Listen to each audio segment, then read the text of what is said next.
Olá, meus caros, vamos falar sobre revelações ou sobre revelamentos. Eu já até falei aqui no canal algumas vezes, né? Mas eu quero tocar bem na ferida e falar o que está na Bíblia e não os achismos de pregadores, de obreiros, de obreiras, de cúpulas, de denominações que acham que Deus revela tudo, né? Que Deus, de fato, utiliza para prosperar outras pessoas, como se o intuito de Deus fosse só as bênçãos dessa terra e não a do mundo espiritual.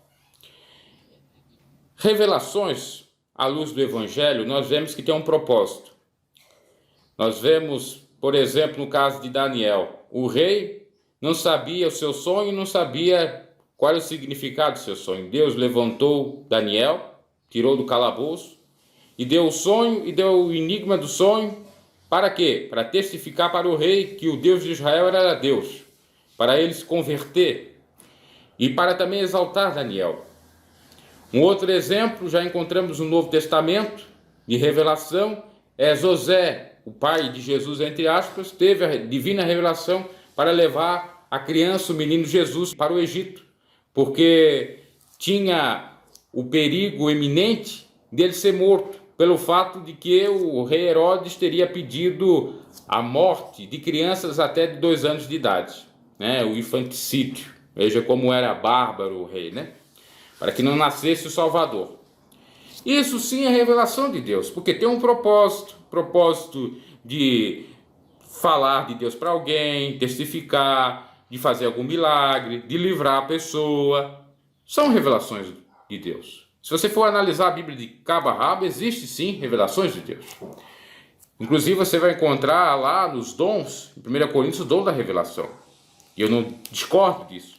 Agora, à luz do Evangelho, a gente não pode compactuar com esses tipinhos de revelações aí que são revelamentos, ou esses tipinhos de profecias que são profetadas.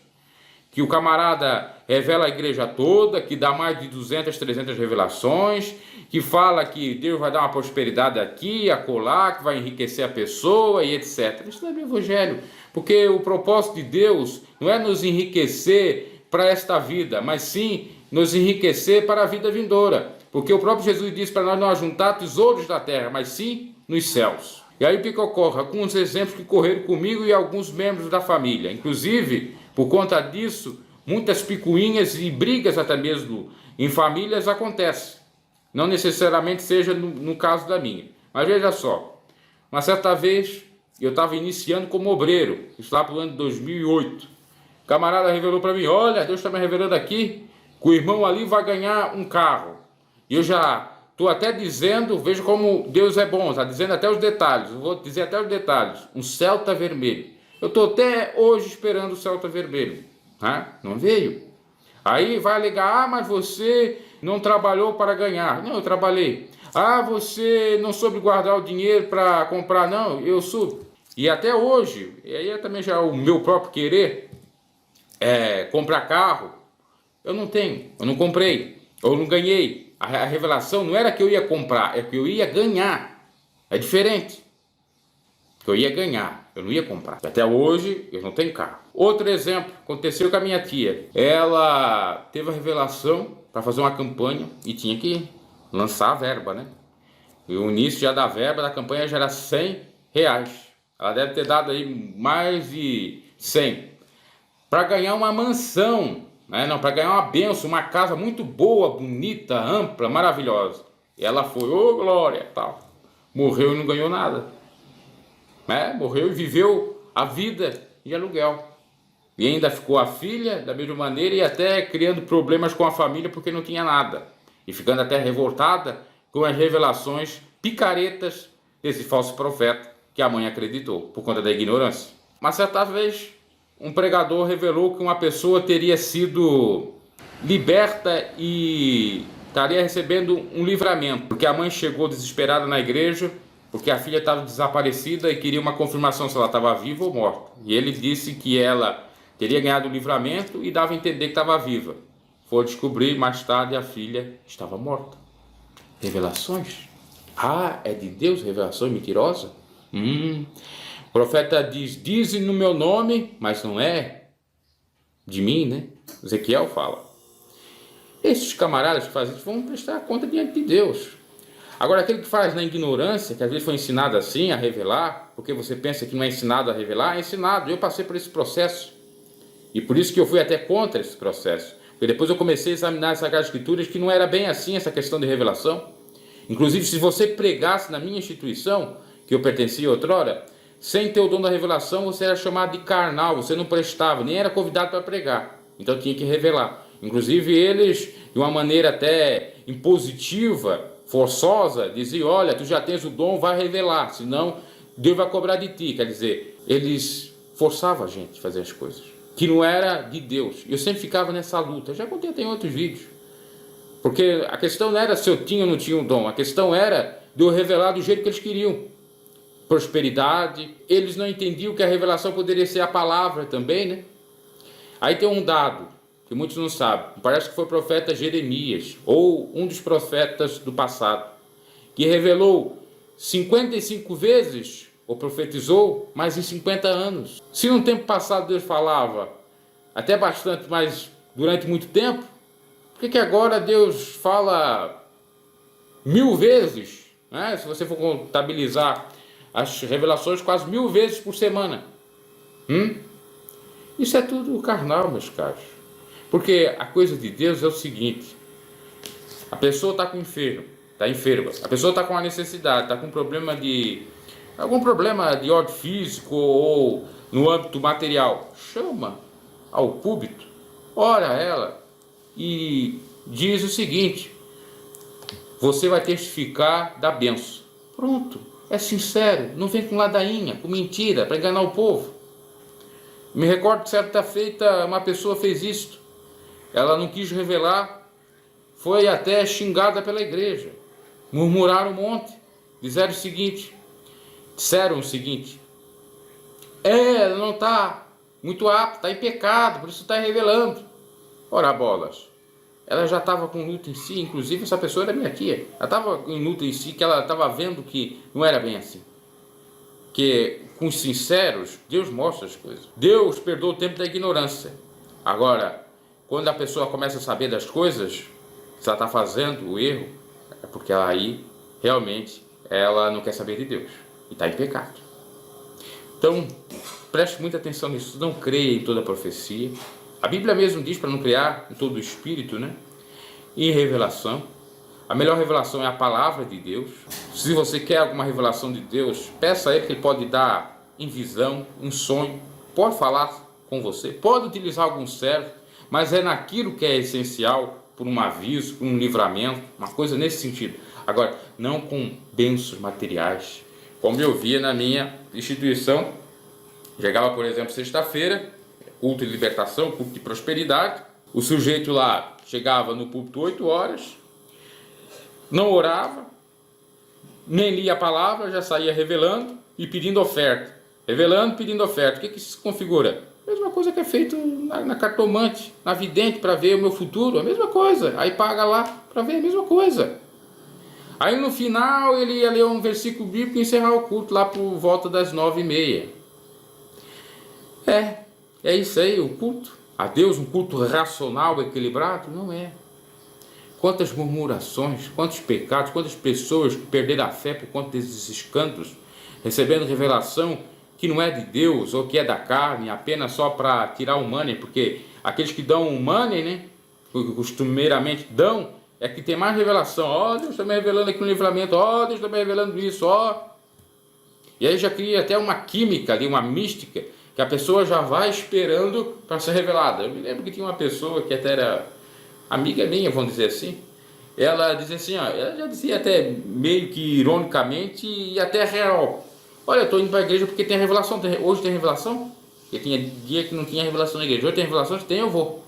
É isso, o povo vai atrás de ouvir uma palavra e um chamamento: vem cá, há uma profecia aqui para ti, meu Deus, está muito faltando a racionalidade. Aí vão se apegar ao versículo que diz: mas Jesus disse, se crê em Jesus, maiores obras do que essas seriam realizadas ou vão ser feitas. Mas quais as obras? Que obra que nós estamos vendo? tem almas arrependidas, salvas, porque essa é a obra do Senhor. O intuito de Deus se manifestar, o Espírito Santo de Deus se manifestar, é para trazer almas para o reino de Deus. Cadê as almas convertidas, abençoadas, prósperas? Nós estamos vendo aí gente indignada por conta de coisas que não ocorreram, por mentiras, por balelas. Mas ninguém tem a coragem de falar isso, né? Porque já se convencionou a mentira, já se convencionou as falácias e tal. Paremos para analisar, meus caros. Aí fica a pessoa vendo aquela expectativa, eu não fui chamado. Aí o pregador tem que dizer, não fique triste, você que não foi chamado, porque Deus abençoou da mesma maneira. Seja racional. A Bíblia diz, se alguém está doente, chame presbítero, chame, óleo com unção ou óleo pela pessoa. A pessoa está doente, ore por ela.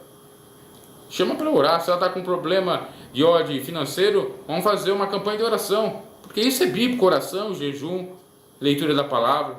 Agora não, revelação. E as contendas, os problemas, acontecem tudo por conta disso. Para encerrar, e aí já falando de questão de dízimo, falando de questão de oferta, porque você pensa que não existe, existe. Revelação dizendo, olha, cumpre a campanha que você prometeu fazer, que era a campanha de dar 7 vezes R$100, por exemplo. Ou o voto que tu fizesse. Por isso que Deus está requerendo de ti. Deus vai requerer dinheiro, se Deus é o dono do ouro e da prata. O voto, a promessa feita a Deus é de uma outra forma. Deus está requerendo e tal. Aí o que acontece? Muitos deram tudo o que tinham e até o que não tinham. E hoje não tem nada. E aí estão fazendo picuinha, briga no meio da família para pegar aquilo que é do outro. Ou para tirar ou tolher direito de pessoas necessitadas. Mas deram lá o sagrado dízimo, né? Deram o sagrado dízimo, deram o sagrado voto, oferta. Não, aquilo é sagrado. Aí, ao longo dos anos, deram mais de 30, 40, 50 mil reais.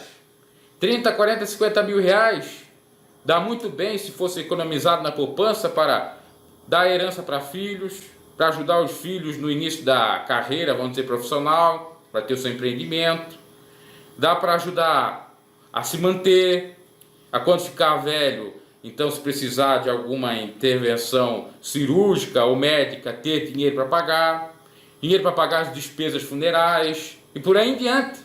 Mas ele não pensa nisso, né? Não, olha, o pastor disse que tem que dar o dízimo, oferta tem que dar, ainda foi revelado. Eu estou falando de dízimo, oferta porque tem a revelação disso aí. Tem, e eu ouvi, né? Né? E o que Jesus disse? O que Jesus disse? O primeiro mandamento é honrar pai e mãe. O primeiro mandamento é honrar pai e mãe para os judeus. Mas ele dizia, não, nós não podemos honrar o pai e mãe porque o dízimo é sagrado, é para o Senhor. Eu não vou tirar do dízimo para ajudar o meu pai e a minha mãe que está necessitado. E que pode se estender a familiares, né? Não necessariamente pai e mãe, a filhos também, ou a irmãos e por aí em diante. E era isso a prática dos judeus e Jesus combateu. E hoje, lamentavelmente, continua a fazer a mesma coisa equivocada dos fariseus, dos judeus na época. Lamentavelmente, na igreja. E as pessoas cegas nunca leram a Bíblia, ou às vezes não tiveram a oportunidade de ler porque não tem escolaridade, ou leram, mas não souberam interpretar, não teve quem ensinasse. Como diz o profeta Isaías, como pode haver alguém que crê se não há pregação? Né? Quem deu crédito à nossa pregação? Quem dá crédito é isso que eu estou falando, que é bíblico, eu não estou inventando nada. Eu não estou aqui a fim de enganar ninguém. Quem que dá crédito a isso? Não, isso aí é de um revoltado antirreligioso, ou anti-templo, ou um desigrejado. Eles sempre vão colocar um meio tempo aí, aliás, algum problema aí na minha fala. Eu vou colocar sempre algum porém. Não é para dar crédito não, ele está endemoniado. Eu já fui chamado disso há muito tempo. E pregando isso às vezes na própria igreja. Coisas referentes a isso. Eu sempre visionei ou de fato procurei buscar o objetivo da mensagem, ou o foco da mensagem, as coisas espirituais. Nunca as coisas materiais. Eu sempre procurei pregar Cristo, o arrependimento e buscar as riquezas dos céus. Das poucas pregações que eu fiz, sempre foi assim. E, inclusive, eu poderia contar isso no outro vídeo, mas já vou adiantando. Uma certa vez, um camarada, um presbitão, e não era só um presbítero, era também um líder de uma igreja, uma congregação estadual e tal, chegou a me dizer o seguinte: olha, tu não pode pregar dessa maneira, porque se tu pregar dessa maneira, tu não vais prosperar, tu não vai ter campo missionário, tu não vai para frente. Deixa eu pregar um pouco mais leve. Deus é testemunha disso. Deus é testemunha disso. Então, até mais, meus caros, a gente ser sincero no Evangelho não presta, né? Não tem valor algum. Bem como nascer no Evangelho ou estar desde o início da juventude no Evangelho, não tem valor algum. E tem valor para eles é o seguinte: é o auê, é a mentira, é a falácia e o money. O sujeito que sabe captar bastante para abençoar eles, aí sim, né? Abraço e até a próxima. Quando você em Deus deposita sua fé, fé em Deus.